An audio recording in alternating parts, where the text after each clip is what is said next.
Good morning, dear students. Myself Miss Deepti from Deep Scroll Bar. In today's lecture, we are going to start the History Chapter 8, Education and British Rule, British Policies after 1858. So, in this chapter, we are going to read about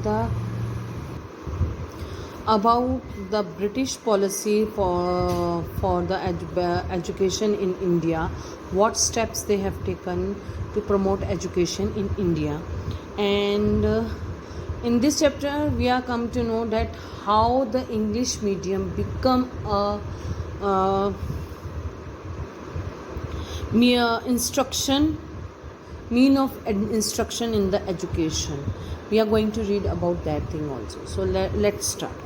Education in India. Education in India can be tracked back to the 19th century, when it was mostly religious in nature, and during that period people were educated in gurukuls. Gurukuls is the place where the students used to go to the guru's house and they used to sleep there. That place is known as gurukuls. So education was imparted in the traditional way through pathshalas and madrasas. So madrasa is a place in where the Muslim students goes and do study, and they learn how to read and write, and especially here they used to read about the Quran, their religious book. Subjects like law, medicine, literature, logic, and classic uh, taught. Classical languages like Sanskrit, Persian, and Arabic were taught. The East India Company did not make any effort to upgrade the course or not to promote education. During the British period, there was a network of elementary school and students were taught religious passage. So, in this paragraph, in these lines, we have come to know that the initially the education in the pathshalas or madrasas, these books were taught, and the languages were used to change the Sanskrit, Persian, and Arabic. Moreover, British government is not British government is here. British government is not from the crown; it is British government. The East Indian Company government is there. They did not make any effort to upgrade the education, क्योंकि उनका interest ही नहीं था. They just want to get the profit from the trade. So they have not put any effort towards the education. The elite group. Elite means the upward groups, the higher persons in the societies.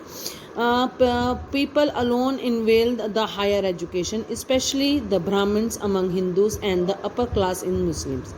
There were groups in society which were given to a different kind of education.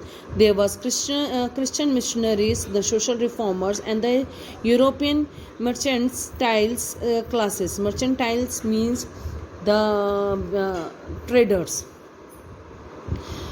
So the Christian missionaries, social reformers, and European merchantiles wants that the education should be in English. This will according to the Christian missionary, the people will become the Christians. And whereas the social reformers, why they want to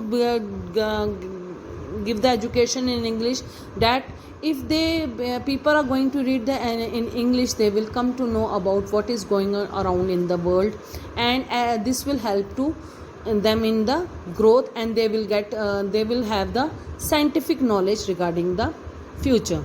And whereas the European mercantines is there, they want that some people should be there who can understand their language and they can do their work. So that is why their education initially they want that education should be encouraged in India. The above group viewed modern education in different.